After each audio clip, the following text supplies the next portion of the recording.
What is your lucky number? How many single men in the hall?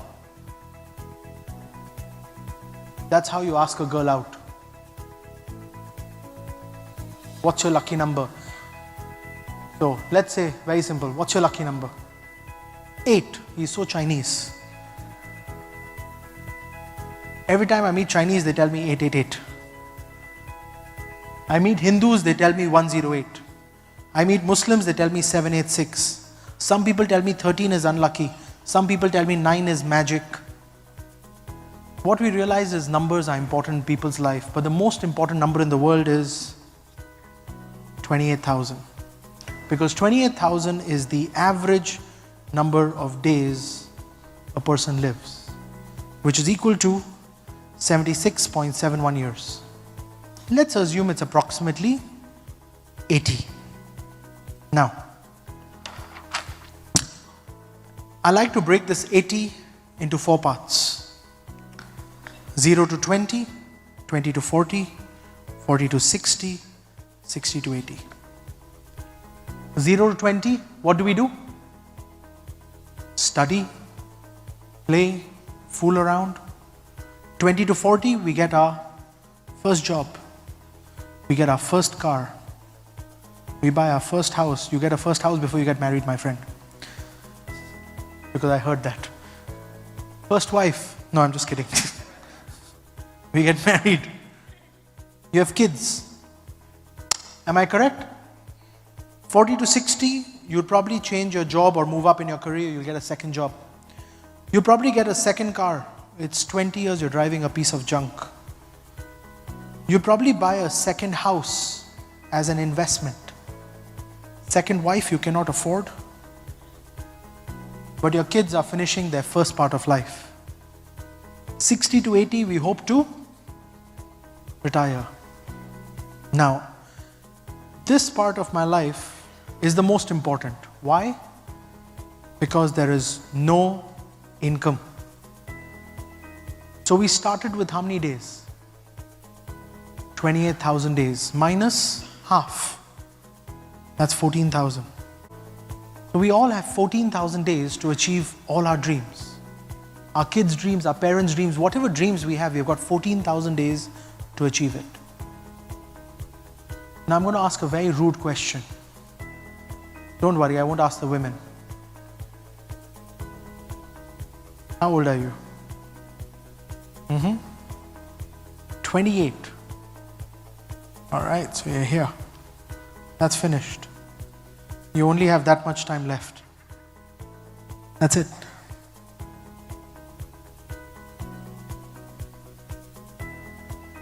During this period of time, we have identified 4 fears. My first fear, what if I cannot work to 60? You see, if I worked till 60, the only thing left was to retire. My second fear is, what if I don't reach 60? My third fear, how much is enough to retire? How much is enough? $1 million, $5 million, $10 million? How much is enough? There is a number.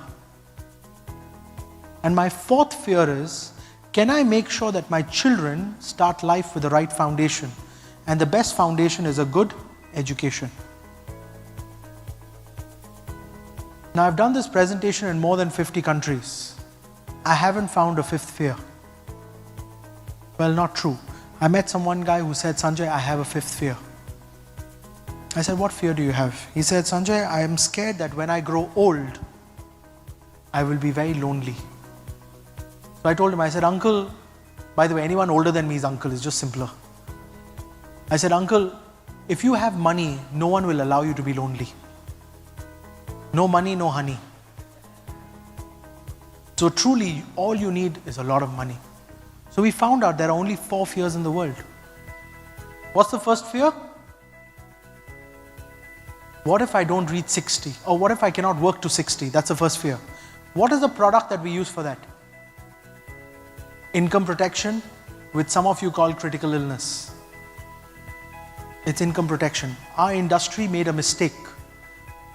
The mistake that our profession has made is they've called a product critical illness.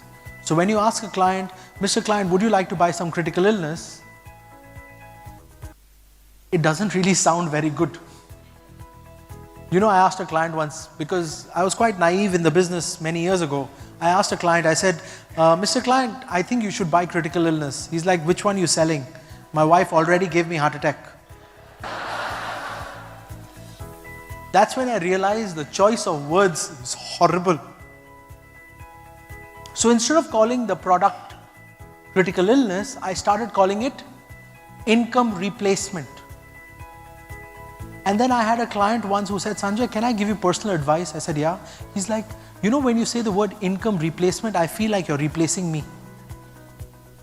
I don't like to be replaced. And that's when I came up with the word income protection. So I focus on the word income protection. And the reason is, it's got a positive note to it. Second, when I ask the question, do you want your income to be protected? What's the logical answer to that question? Yes, exactly. If someone says no, what should you do? You look at them and wonder why. Huh? What's wrong with you? Which person doesn't want the income to be protected? Seriously. You see, if you ask the right questions, you will get the right answer. So our industry made that mistake. Can we stop making that mistake? Yes. So from now onwards, instead of using the words critical illness protection, critical illness insurance, can you just say the word income protection? Yes? Can we agree to that? By the way, guys, that's step number 1, learning to use the right words. That's step 1. The general rule of thumb is 5 to 7 times of your annual income is the amount of critical illness or income protection you should buy. And the reason is, if you do fall sick, it usually takes you between 5 to 7 years to come back to work effectively. Now, critical illness has always been mistaken as medical insurance. Please understand there are two different products. Critical illness insurance or income protection insurance protects your income in the event you fall sick. However, medical insurance makes sure that we can take care of your hospital bills, your doctor's fees, your medicines, etc. So please do not confuse the two. They're two different products. Critical illness or income protection is a product that starts to pay you a fixed income when you fall sick. So if you do fall sick, they would give you 5 to 7 years of your annual income to be able to recover from that illness so that your life expectancy increases. It's a fantastic product to be used if you're single or married. When you're single, you probably need lesser life insurance but more income protection due to illness. If you're married, there's a family that's dependent on you, and therefore you should be buying 5 to 7 times of your annual income as income protection.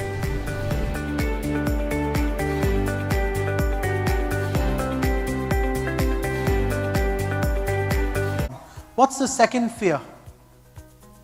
What if I don't reach 60? Now, what can stop you from reaching 60? You pass away. Simple. What product do we use for that?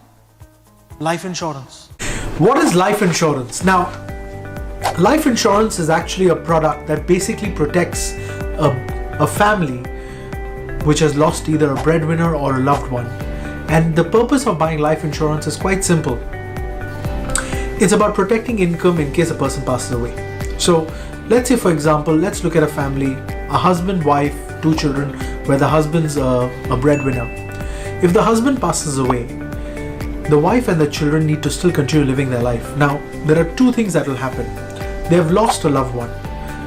Number 2, they've lost the income that that person was generating for the family. Emotional loss is very difficult to replace, but it's something that will take time to heal. However, if you have a financial loss when someone passes away, it takes a longer time to recover from that. And the simplest way to handle that is to buy life insurance. When a person passes away, the family continues to get the income that that person would have otherwise generated for the family. So, life insurance is a very simple product. It's a contract between the insurance company and the person. That if something happened to that person, the family would continue to get his or her income for the rest of their lives. The second purpose of buying life insurance is to cancel liabilities. So let's say you have a liability like a mortgage.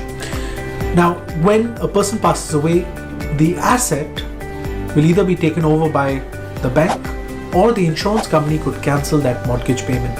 So the insurance company would pay off the liability and cancel it. So all liabilities can be protected by using life insurance in the event someone passes away.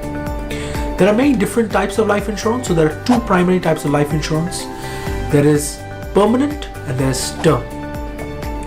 But life insurance can be quite a complicated subject if you don't spend time to understand it. Is there any alternative to that product? Is there an alternative to life insurance? There is none. There is no product that can be compared to life insurance. No product in the world. Because life insurance creates money that doesn't even exist. Life insurance creates money that doesn't even exist. How can you compare that to any product? You can't compare it to property, you can't compare it to investments, you can't compare it to gold, you can't compare it to business, you can't compare it to a fixed deposit. How do you compare something that creates money that doesn't even exist? What's our third fear? How much money is enough to retire? Correct? So how do you do retirement planning? I was told that retirement should be a certain age, right? You get to 60, 65, and that's when you should retire. And what I realized was when you get to 60, 65, you actually don't retire, you're just tired. Now, I know some of you are laughing listening to this, but the reality is, retirement is not an age, retirement is a lifestyle. And all of us are already living that lifestyle. I want you to think about this. What would you do if you retired today? So if money was not the criteria, right? What would you be doing different today?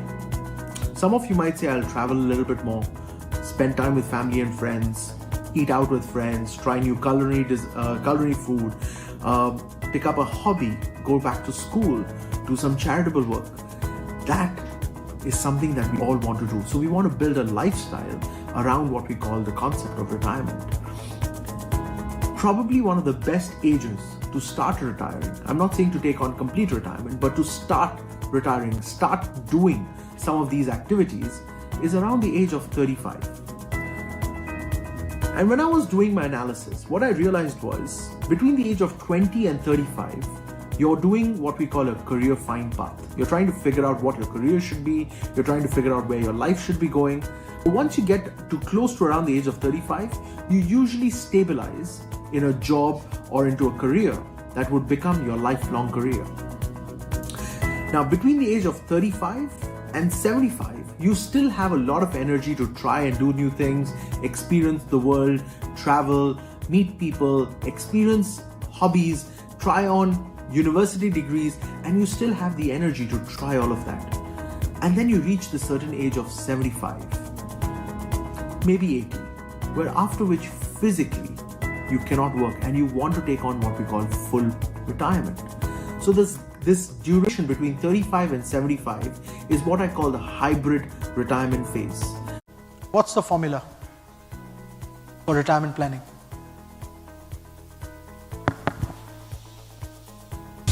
Okay, how many glasses of water should you drink in a day? How many? 8. Who told you? The doctor. Okay. Everyone knows, correct? You should drink how much water every day? 8 to 10 glasses of water a day. Am I correct? Okay. Is that something that everyone knows? Yes. So how much money should you have for retirement?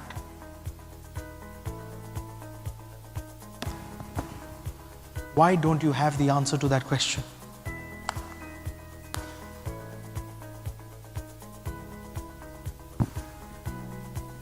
How many of you need to do fact finding to give me that answer?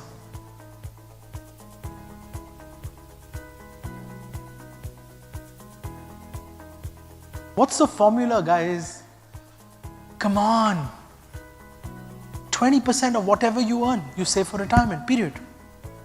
20% of whatever you earn. That's it, period. That's the formula. What's the formula if you're single? 25. You think your wife is only going to cost you 5%? Congratulations. What's the formula if you're single? 60% of whatever you earn. If you're single and you cannot save for 60% of whatever you earn, by the way guys, this is not written in any book in the world. But let me give you the logic behind it, because I did this in my PhD. If you cannot save 60% of your income when you're single, you can't afford to get married.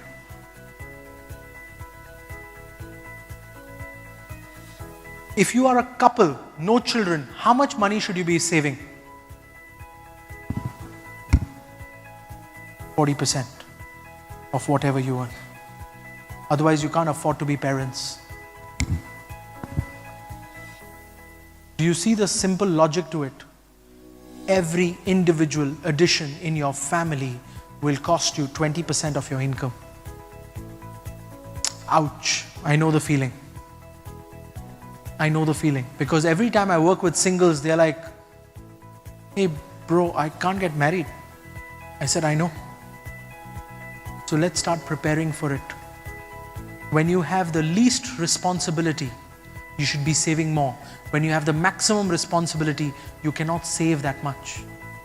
So you come down to the most basic formula, which is 20% of whatever you earn. So you start here and you slowly reduce your saving as you change your lifestyle. Have you ever heard this before? No. Why? There's no book on this. There's no training that's ever been built on this actual formula. That's the formula for retirement planning.